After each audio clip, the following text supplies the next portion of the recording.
Redefinir o Windows 11 quando seu computador HP não inicializar.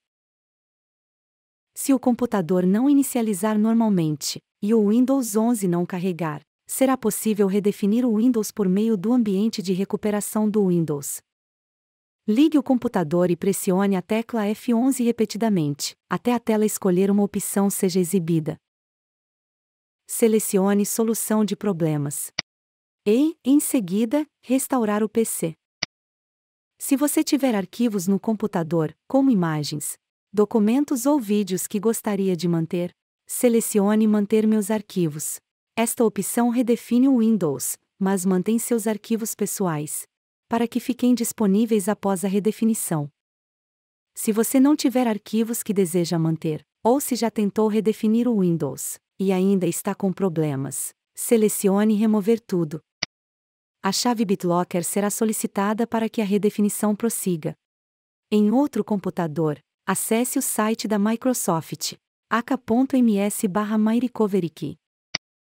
Insira as credenciais da conta da Microsoft, conectada ao sistema para o qual deseja obter uma chave BitLocker. Verifique sua identidade, e forneça o endereço do seu e-mail, ou faça backup da conta de e-mail. Um código de verificação será enviado para a conta de e-mail inserida aqui. Insira o código de verificação recebido por e-mail e clique em Verificar.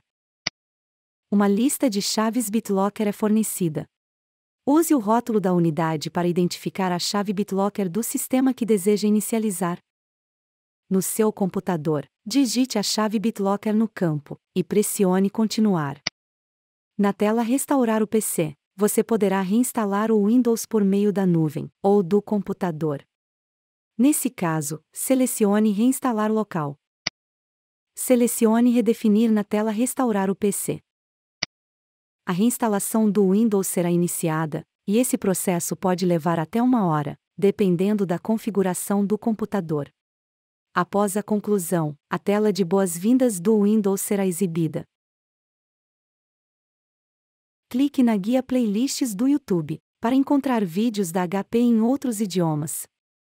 Depois pesquise nosso canal para encontrar vídeos de suporte oficiais da HP.